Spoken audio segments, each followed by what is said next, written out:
Eux, ils marchent par la foi et non par la vue. Mais moi, je vous conseille vivement de marcher par la connaissance scientifique et historique, notamment celle de nos ancêtres kémites, par les cinq sens et par l'intelligence. À vous, à Pierre.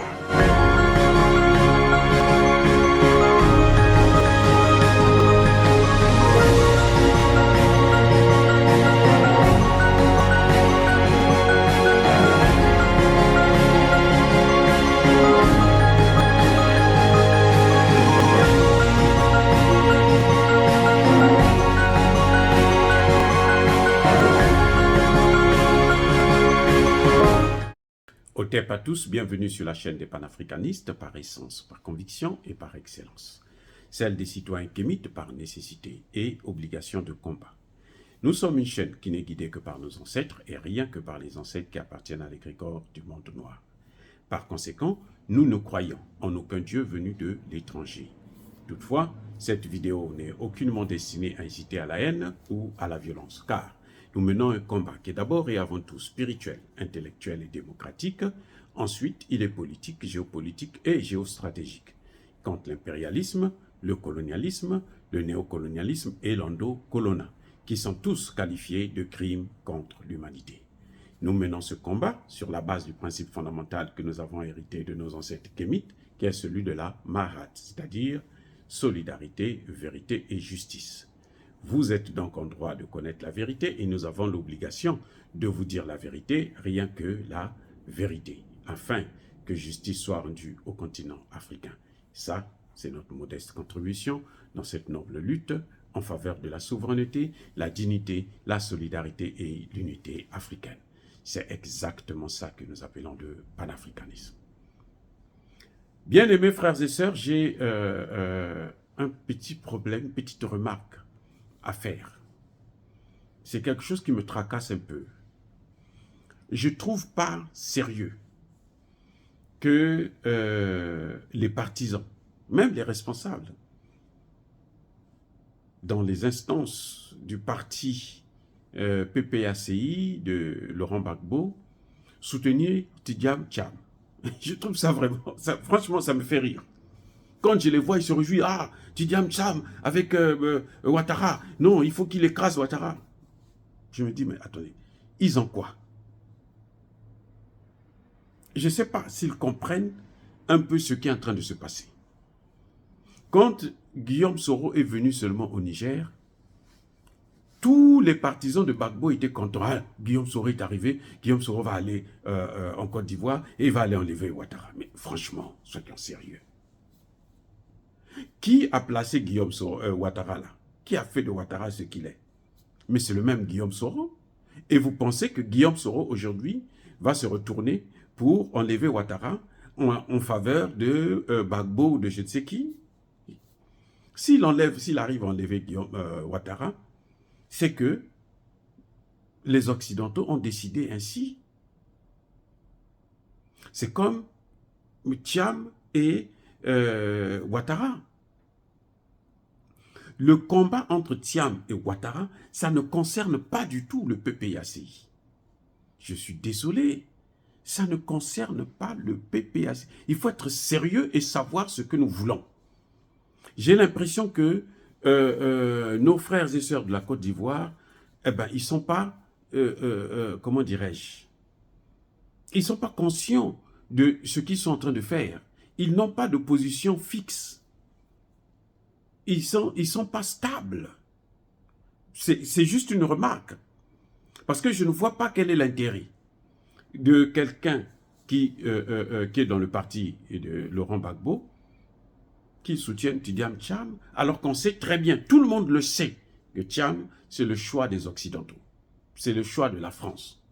Mais vous êtes en train d'aider à la France à le mettre au pouvoir. Vaut mieux encore avoir affaire à Ouattara que nous connaissons maintenant, ses limites, on sait jusqu'où il peut aller, que Tidjam Tcham qu'on ne connaît pas encore. Personne ne connaît les contrats qu'il a signés lui avec les Occidentaux. Il peut avoir des paroles mielleuses aujourd'hui, mais comme il vient dans les valises des Occidentaux, c'est quelqu'un qui va venir pour nous bousiller. C'est que, je ne sais pas, il y a un manque de stabilité dans la tête qui fait que quelqu'un qui est du parti de Laurent Gbagbo, le PPACI, qu'ils soutiennent sous prétexte que non, c'est le parti, Tidiane Cham appartient au parti du vieux Henri Konan Bédié, paix à son âme. Donc, comme il est du parti de Henri Konan Bédié, nous on va. Konan Bédié là lui-même là. En tout cas, paix à son âme, il est mort. Mais lui-même, Konan Bédié là, il s'est fait avoir. Il était l'opposant de Laurent Gbagbo. C'est quand on a mené Gbagbo en prison, quand Ouattara a pris le pouvoir, Ouattara a commencé à l'écarter, c'est là qu'il a su que, oh, mais je me suis fait avoir. Trop tard. On a déjà fait du mal. À la Côte d'Ivoire, pas à Laurent Gbagbo, mais à la Côte d'Ivoire. Donc ce parti-là, ce qu'ils ont fait là, ils vont reprendre encore. S'il n'y avait que moi, le combat entre Tidiane Cham et Alassane Ouattara, ça ne nous regarde pas. Qu'ils sont tués, qu'ils se battent, qu'ils s'empoisonnent, ça ne nous regarde. Celui qui va sortir de là vainqueur, c'est celui-là qu'on va affronter. N'oubliez pas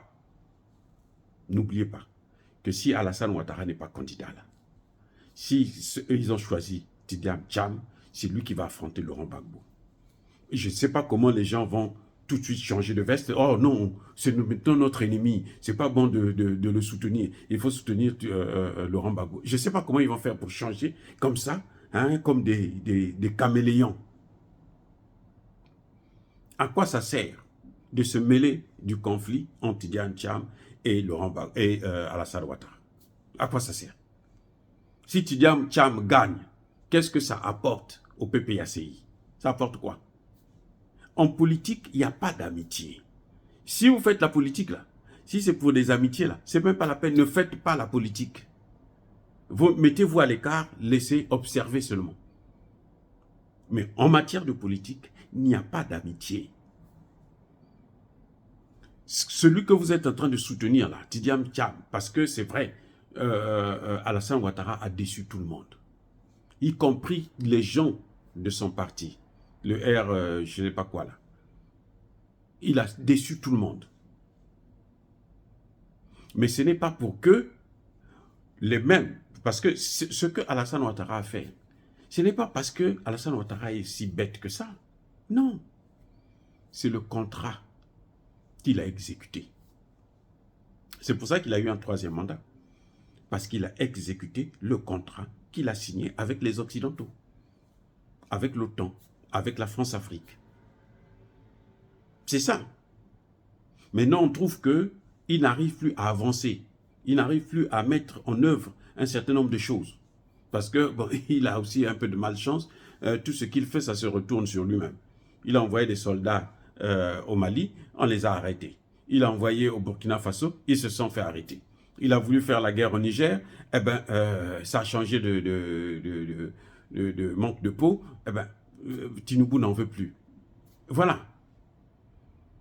C'est pour ça qu'ils se disent que, bon, lui là, et les Ivoiriens n'ont plus besoin de lui. Alors, avant que les Ivoiriens ne se soulèvent, il faut qu'on l'enlève pour mettre quelqu'un d'autre.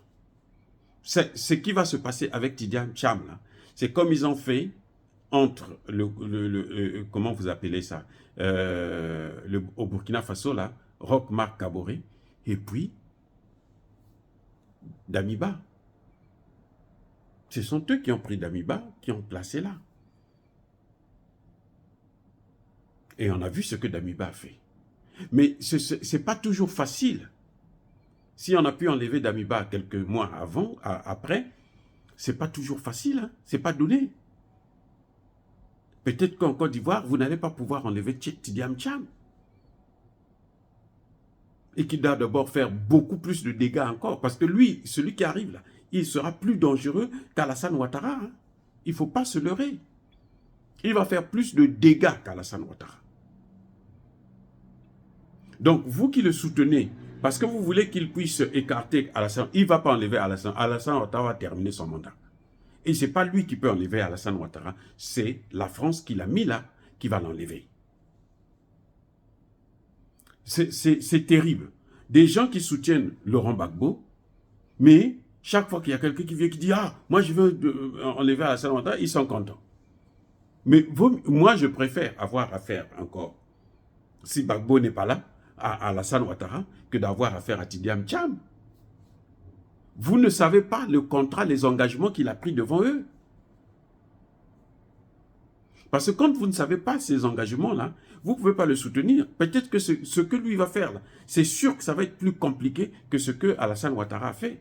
Parce que quand Alassane Ouattara est venu, les circonstances n'étaient pas les mêmes. L'époque d'Alassane Ouattara, Laurent Gbagbo était seul. Donc, il n'y avait pas beaucoup de concessions à faire. C'était facile de l'enlever. Mais vous avez vu quand même, il y a eu plus de 20 000 morts. Donc, les circonstances actuelles, pour continuer à garder la Côte d'Ivoire dans le giron même de la France-Afrique et de l'OTAN, ça va demander plus cher en vies humaines. Et c'est ce qu'il faut. Il faut que nous puissions épargner les populations de ça. Pour cela, laissons-les se battre. Ça ne nous regarde pas. Laissons-les se battre. Celui qui va s'en sortir de là, c'est celui-là qu'on va prendre, on va attaquer maintenant. On n'est pas là à se mêler pour les encourager sous prétexte qu'on fait la politique. Je ne sais pas. Franchement, je trouve pas ça sérieux. On soutient Guillaume Soro, on soutient Tidiane Cham. Blaise Goudé, c'est parce que, bon, lui, il est venu, il s'est aligné avec Laurent Gbagbo, plutôt Alassane Ouattara, donc, bon, on ne le soutient pas assez, mais c'est-à-dire que c'est une obsession. N'importe quel homme politique qui vient qui dit, bon, moi, je peux régler vos problèmes, allez, ça y est, on se jette corps et âme. Mais ils vont nous massacrer comme ça. Ils vont nous massacrer. On est en train de rendre Tidiane Cham puissant en Côte d'Ivoire. On est en train de faire sa publicité. Les gens de Laurent Gbagbo, là, ils font sa publicité. Maintenant, pour justifier ça, ils vont vous dire, nous, on le fait parce que le parti de Konan Bédié, nous avons des accords. Les accords, c'est les accords. Quel accord, c'est l'accord? Les Américains respectent les accords. Les Français, là, ils respectent les accords. Quand Gbagbo était au pouvoir, là, il y avait un accord de défense, hein, ou quand il y a une rébellion, la France doit intervenir. Vous savez ce que la France a dit? Nous, on n'intervient pas. Demandez à ce même Guillaume Soro que vous soutenez là. Vous allez voir, il va vous le dire. Eh oui. Donc les accords, on les applique en politique là. Les accords, on les respecte quand ça vous avantage. Quand ce n'est pas avantageux pour votre population, les accords là, vous ne les respectez pas. Vous utilisez ce qu'on appelle la souveraineté. Arrêtez de soutenir Tidiane Cham, de lui rendre fort. Parce que c'est lui qui va rendre la vie difficile à Laurent Gbagbo ou au candidat du PPACI. C'est ce même Tidiane Cham. Et chaque fois que vous parlez de lui, vous faites ses éloges, vous voulez qu'il écrase Alassane Ouattara, il aura l'expérience, comment détruire des grands hommes politiques, ceux qui sont bien assis au pouvoir, et il va dévaster aussi ceux qui vont se présenter devant lui. Et vous allez faire quoi? Vous allez le soutenir? Non, c'est pas ça la politique. Vous devrez savoir quels sont vos intérêts. Les intérêts, pour moi, en ce qui concerne le PPACI, c'est de voir Laurent Gbagbo ou un autre candidat du PPACI au pouvoir. Pour cela, laissez-les perdre leur énergie entre les deux là. La France n'a qu'à gérer ça seule. Comment elle va faire pour placer Tidiane Cham? Ça, c'est à la France de gérer ça, ce n'est pas votre problème. Parce qu'en le faisant, vous êtes en train de soutenir, indirectement, vous êtes en train de soutenir la France, vous êtes en train de soutenir la France-Afrique, vous êtes en train de soutenir l'OTAN. Alors que ce sont eux qui ont accaparé le pays, qui ont fait assez de mal à ce pays-là, la Côte d'Ivoire. Donc, arrêtez de faire la publicité de Cham. Arrêtez de faire sa publicité. Laissez-les se battre, regarder, observer. Et quand ils auront fini, celui qui va s'en sortir, maintenant, vous allez commencer à l'attaquer. parce que vous lui donnez le goût du combat. Vous êtes en train de faire de lui, parce que quand il n'était pas aussi politicien que maintenant on le voit là. Maintenant, il a le courage de faire, parce qu'il est soutenu par tout le monde, y compris par les gens de Bakou. Il est soutenu. Et demain, comment vous allez faire quand il va se trouver face à Gbagbo? C'est là que vous allez dire, non, lui, il n'est pas bon, alors que maintenant, vous êtes en train de trouver qu'il est bon. Ça n'a aucun sens. C'est vraiment ridicule. Ça, ce n'est plus la politique. Ça, c'est la naïveté. Dire cela, c'est inciter à la haine ou à la violence. Non, il y a pas colère, il y a mal. Encore une fois de plus, bien-aimés frères et sœurs, je persiste et je signe. Soyez bénis, abondamment bénis par le Dieu de Kémit et par nos ancêtres angélisés. Mais que tous ceux qui persécutent le continent africain le pillent et le déstabilisent, qu'ils soient noirs, blancs, chinois, arabes, juifs, indiens, qui qu'ils soient punis, maudits, foudroyés, neutralisés, effacés, écrasés par le Dieu de Kémit et par nos ancêtres angélisés. Vive l'Afrique éternelle, j'ai dit et j'assume.